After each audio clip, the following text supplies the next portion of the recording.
श्री स्वामी समर्थ. नमस्कार मित्रांनो, आज आपण नवीन आणि इंटरेस्टिंग टॉपिक बघणार आहोत.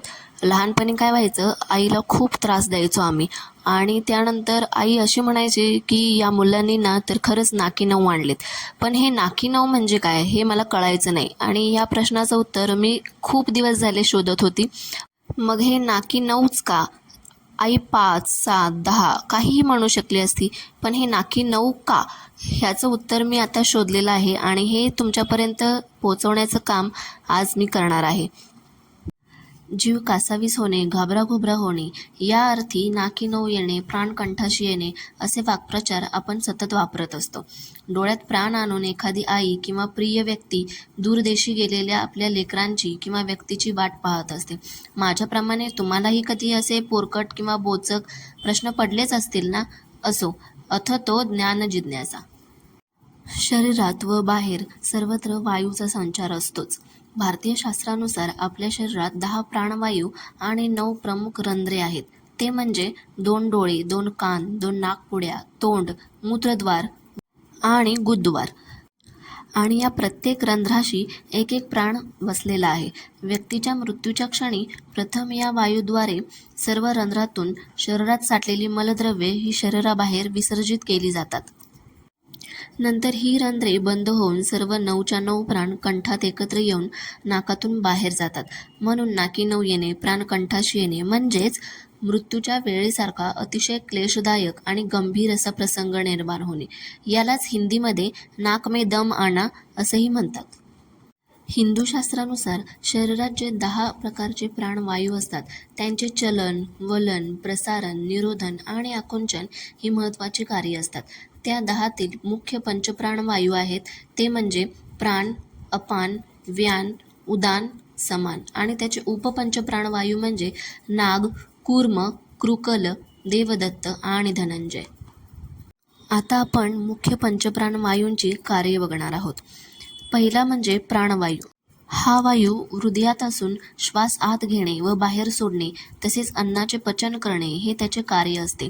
नासिका, हृदय, नाभी, कुंडलिनीच्या भोवताली हा प्राणवायू वास करतो. दुसरा म्हणजे अपानवायू.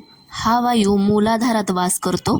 मुख, गुह्य, लिंग, उरू, जानू, उदर, कटी, नाभी या ठिकाणी अपानवायू असतो.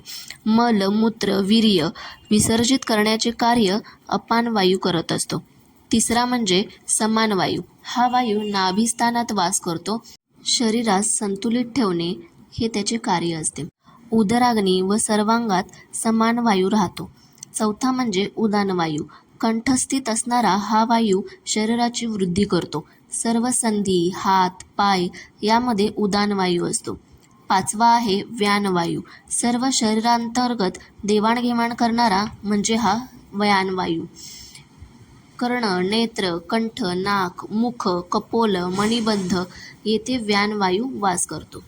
आता आपण पाहूया उपपंचप्राणवायू आणि त्यांचे कार्य. पहिला आहे नागवायू. नागवायू म्हणजे ढेकर देणे. दुसरा आहे कूर्मवायू. कूर्मवायू म्हणजे डोळ्यांच्या पापण्यांची उघडझाप होणे. तिसरा आहे कृकलवायू. कृकलवायू म्हणजे शिंक देणे. चौथा आहे देवदत्त वायू म्हणजेच जांभई देणे. आणि पाचवा आणि महत्त्वाचा वायू आहे धनंजय वायू. मृत्यूच्या क्षणी 9 वायू नवद्वारातून कंठात गोळा होऊन नाकावाटे निघून जातात हे आपण पाहिलं. पण एकटा धनंजय वायू मात्र मृत्यूनंतरही शरीरात वास करतो. 4 तासानंतर मृतदेह फुगू लागतो, सडू लागतो, त्याचे विघटन होऊ लागते. ते ह्या धनंजय वायूमुळेच.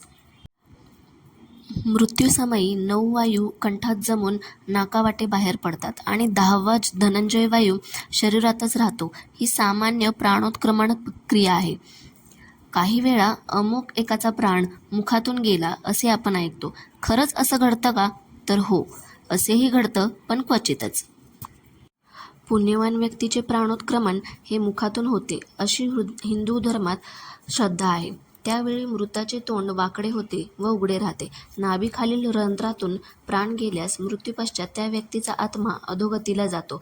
अंधकारमय मार्गाने तो पुढील प्रवास करतो. तर नाभीवरील शरीराच्या एखाद्या रंध्रातून प्राणोत्क्रमण झाल्यास मृताच्या आत्म्याला सद्गती लाभते. तो आत्मा प्रकाशमय मार्गाने पुढे जातो अशी मान्यता आहे. डोळ्यातून प्राण गेल्यास मृत व्यक्तीचे नेत्र उघडे राहतात किंवा ते विस्फारलेले दिसतात. आता तुम्हालाही कळलंच असेल, नाकी नऊ येणे, प्राण कंठाशी येणे, डोळ्यात प्राण आणून वाट पाहणे म्हणजे काय ते. अशाच नवीन गोष्टी जाणून घेण्यासाठी माझ्या चॅनलला नक्की सबस्क्राईब करा. धन्यवाद. श्री स्वामी समर्थ.